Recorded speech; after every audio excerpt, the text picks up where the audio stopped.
Memories. Okay. Okay. Hello, everyone. I'm Beverly Rubio, and I'm a member of Bright Business, and I'm talking to a fellow Bright Business member, Yvette Dubel. Yvette is an artist, researcher, entrepreneur. So, the other thing that's also most important is she's a cultural systems innovator. So, what does that mean? Well, we're going to get into this today and chat with her more about that and see how this program will benefit all of us. Welcome. Thank you, Beverly. Oh, you're welcome. Okay, so first of all, what exactly is empowered innovation? What does that mean? Yeah, help people to align with their purpose, and to feel supported in moving forward with that.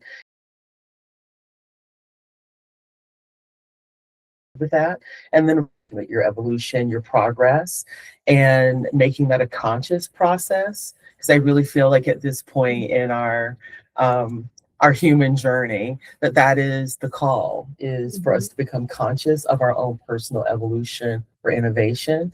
And one of the reasons that I talk about personal innovation as opposed to personal growth is that personal growth is a bit more self-centered, and personal innovation is more systemically aware. So it's being aware of your growth and your progress in the context of the systems that you're operating in. And so that's a different level of consciousness. So obviously, this did not come out of nowhere. What was it that caused you to create the system? I know we've talked about that we've got institutions around us that are changing, and maybe not in a good way. And it has affected all of us, but you're focusing particularly on business owners and business owners who are invested in personal growth, or they care about business and doing well in business and also treating others well, but the systems aren't supporting this. Can you tell us more about that? Yes. Well, one of the reasons that we're having this conversation is I've been doing this series of Substack essays exploring exactly this topic. And well, when we look at many of the challenges that we're facing collectively, businesses have helped create those challenges. And not necessarily small business owners, but business has been one of the driving factors in, I hate to say it, but like all of the systemic decay that we've experienced. And so I basically am calling out to those businesses who want to be a part of the solution to that, right?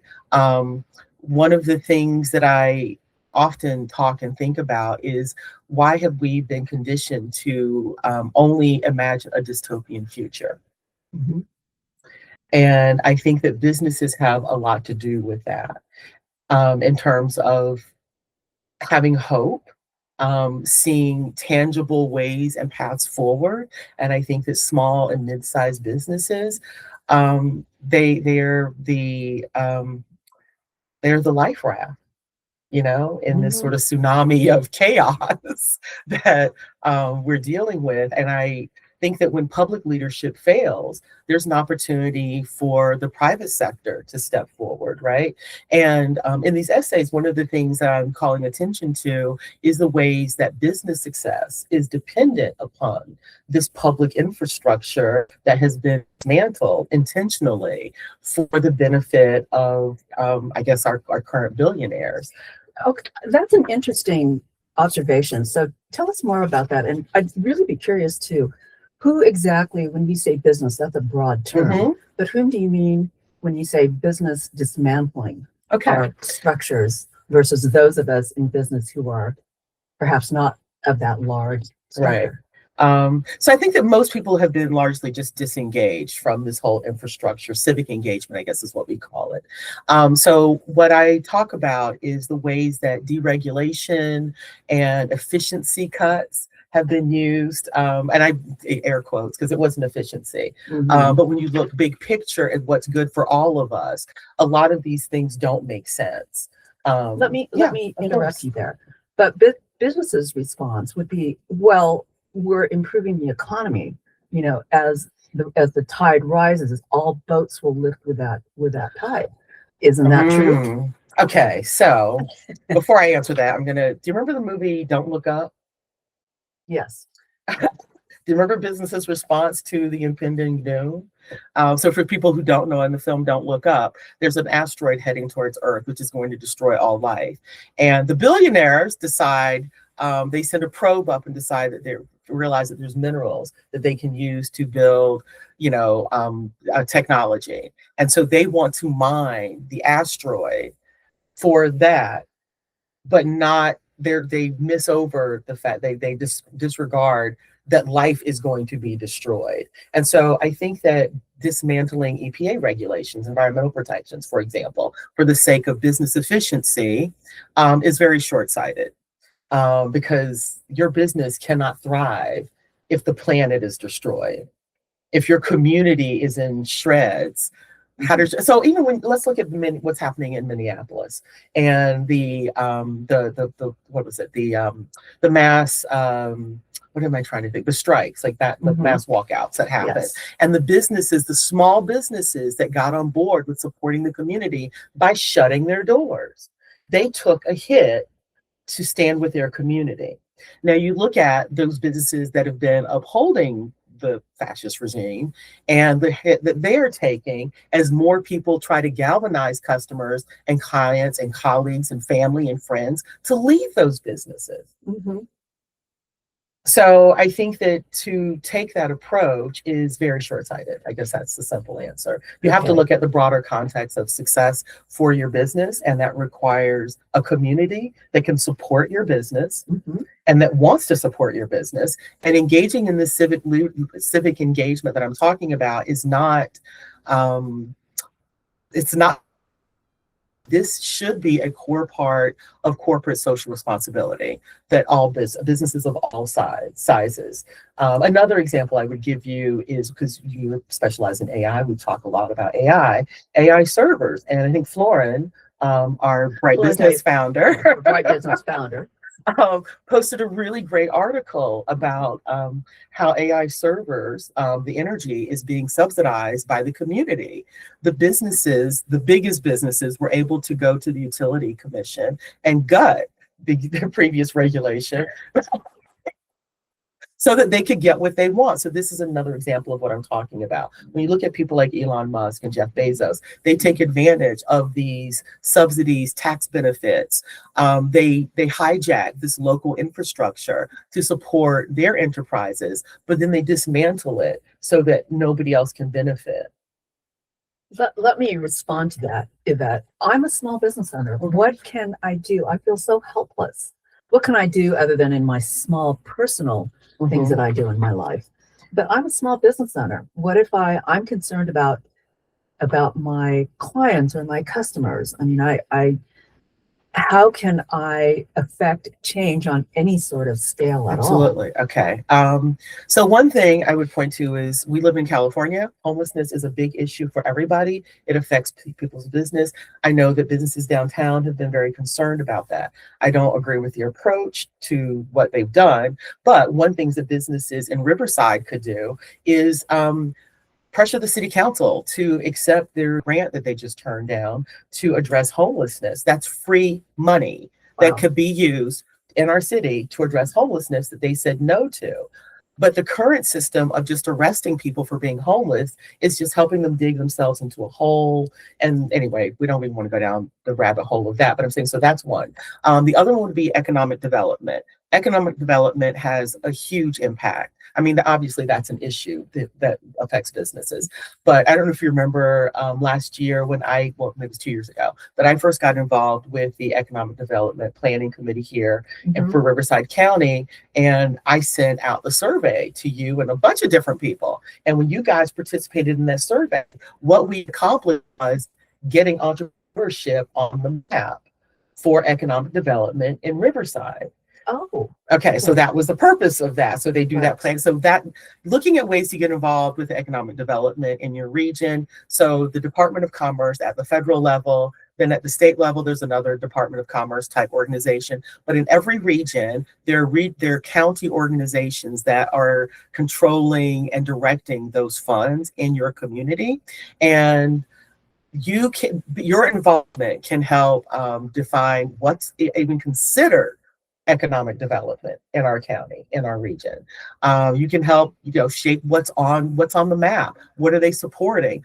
What kind of projects are they supporting? You can find collaborations. You can find, I think, unmet community needs that could lead to business opportunities. You might find different collaboration partners and funding sources that you did not know about.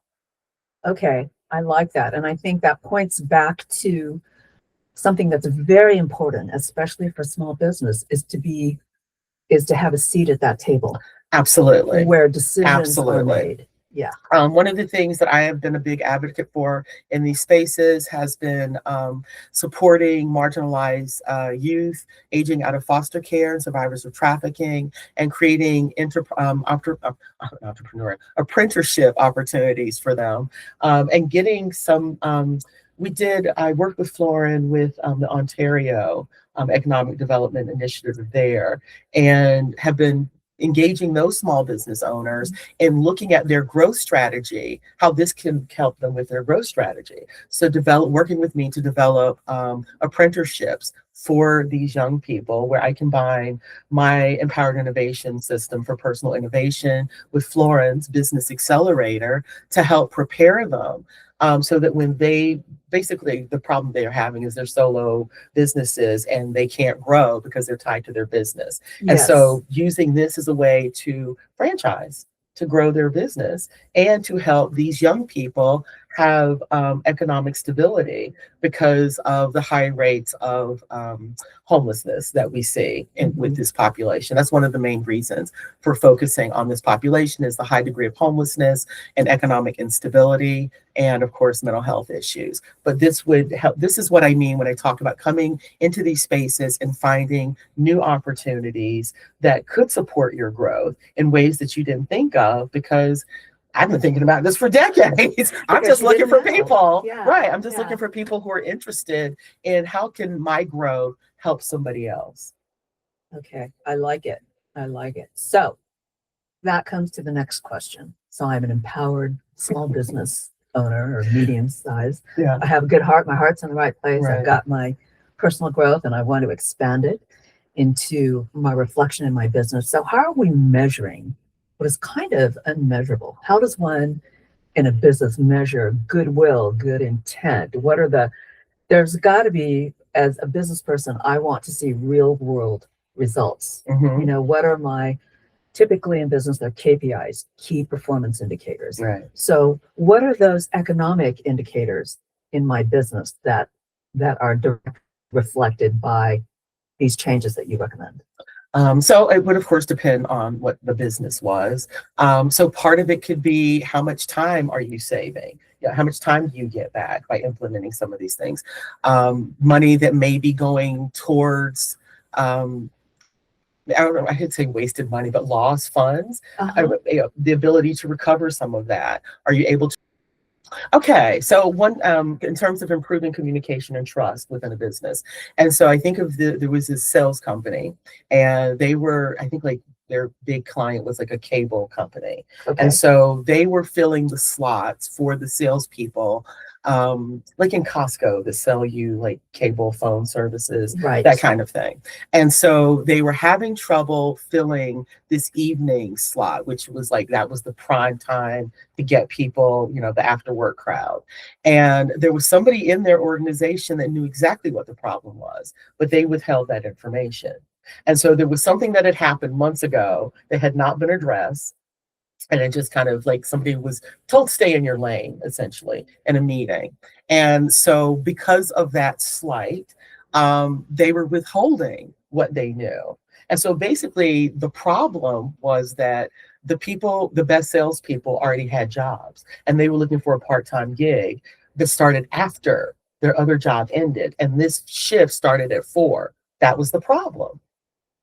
that the shift Okay. started at 4. But they spent all of this money bringing different people in, hiring people, just turned around, wasted money on hiring and training people that didn't stay, that sort of thing. And this went on for like 18 months. That's a long time. That's a long time. Yeah. And nobody knew what was going on. And so when I came in and was doing my sort of assessment and was able to clock very quickly, like there was some the vibe was not good. The vibe amongst the team was not good. But quickly learned that this person was intentionally withholding this information. And it was one of those, what do they call it? Slow quitting. It was one of those slow quitting things. Okay. And so this is an example of somebody not listening to what I said. But he didn't want to do that work with his team. That wasn't the solution that he wanted. And so he didn't really want to address the problem. And so often that's what happens is like people decide what they think the problem is. And I want somebody to come fix this problem.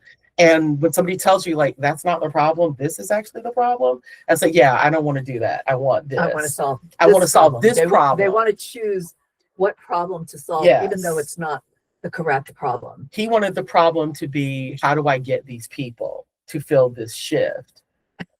Right. And that was the only thing. And so often in business, I think that people watching this will get it. It's like people decide like, this is my business. This is what the problem is. And when somebody tells you that the problem is organizational, the problem is relational, right? It's about the relationships in your team. They don't want to hear that. Oh my gosh, I have so many examples of that. Well, I think you point to something too, which is why this kind of work is so important. Until very, very recently, leadership skills were called soft skills. Right.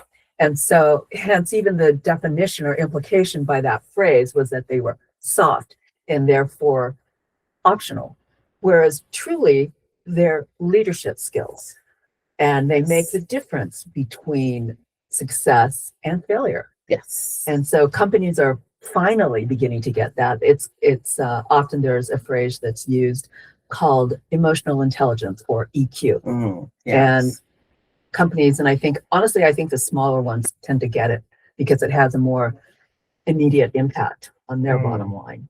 So are there tools that you use to help us measure this? Well, depends on what systems people are already using. There's, depending on what software they're using, we can adapt things. If we're wanting to capture, like knowledge, because a brain drain is a big thing. So doing a better job of knowledge management and knowledge sharing. If people have systems in place for that already, then you can just like modify those.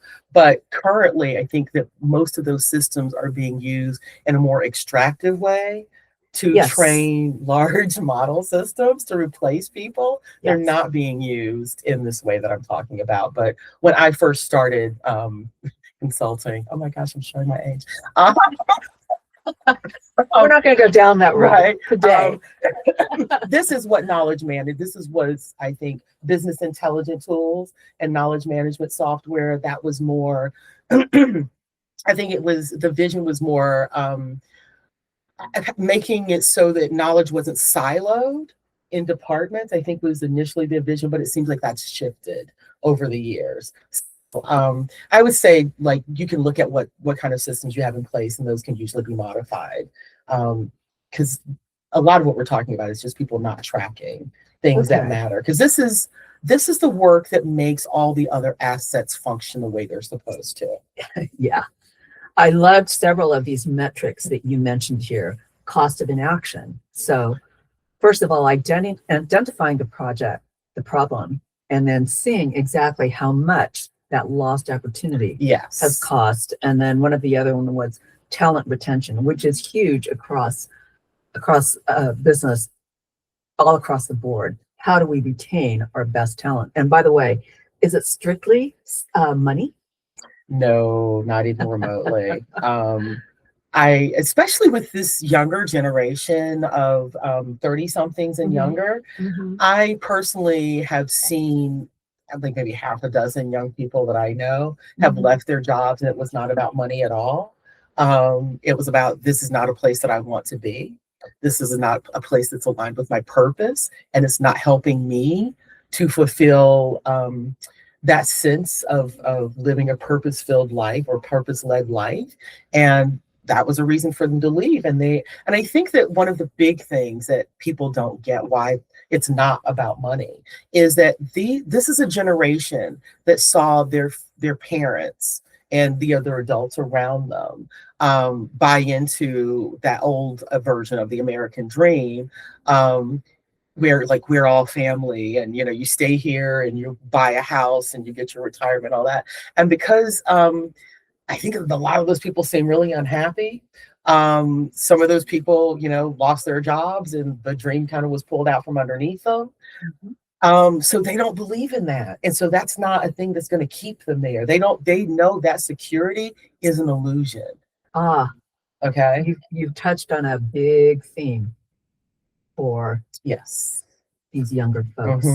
They know that security is an illusion. And so they step into the insecurity.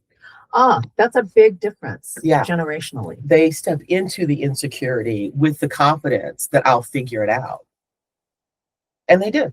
I mean, most of them, the ones that I know, at least they seem to be figuring it out. So I think that requires companies to have a different strategy, because the sort of after work parties, after work cocktails, that kind of stuff, that's not keeping people. They have their own reasons for staying for the amount of time that they stay. I know one of my friends was taking a trip to Chile. So she saved up enough money for that. And then she left that job. And she has like a side gig, doing like video editing. She can meet her basics. She's like building from that. So she's good. So she's good. So you touched on something I think that is interesting. So the experience that the younger generation, I'm going to say Gen Z for lack of a better term. Well, I guess it's millennials and Gen Z. Zs. Okay. Younger folks. Yes. That experiences are very important to them versus not necessarily getting a house and all of that stuff for various reasons. So what are some of the reasons they have not bought into the American dream? There's a huge one, particularly in California. Not being able to afford a house is a big one. That's huge. And when you talk to young people who are living in roommate situations, and I know I've talked to some young men who say they can't imagine ever being able to afford a family, and that hopelessness. And so that's one of the reasons that I engage people in this question of, why do you think you've only been encouraged to imagine a dystopian future? That you can only see a post-apocalyptic world ahead. And I think that that's a big part of the colonial framework, that kind of that where your only job can be to uphold what's crumbling, and to capture your imagination around that, rather than and so empowered innovation is about liberating your imagination so that you can apply that to imagining a better world, a world that's more aligned with your values, that's fair, that's just, where we have healing systems instead of systems that traumatize people. And applying your imagination to, how do we get there? What does that look and feel like? What would be your place? Ideally, what would you want to be doing in that world? And so I started a film festival during the pandemic, because I got so frustrated by the same question. And the film festival was it was about encouraging people to imagine a better world, and how do we get there? And just basically encouraging filmmakers to do those kinds of films that would stir imaginations in that way. So that's still something that I want to come back to doing, because I think that is so important. But even in my work, the reason that I take this art-based approach is it's about helping people to discover and reclaim their imagination, and in some ways liberate it, because I love when people who don't think that they're artistic, but then when they do it, and then I get these pictures sometimes. I need to start asking if I can share these, but I'll get these pictures of paintings, and they're like, I felt more organized, I felt calmer, everything that felt like chaotic before, it's like everything feels organized and I know what I need to do. And so I think that when people have this experience, or I remember I had this guy Nang, and he was like, I can't believe that I was able to calm myself down by just drawing what was in my mind. And then at another point, he was having these moments of self-awareness of like, I didn't realize I was so controlling. Because he was drawing in this very small space when he had all this space. So it's like, that's what's wonderful, is it's a very gentle way of people having these realizations about themselves and discovering their own imagination.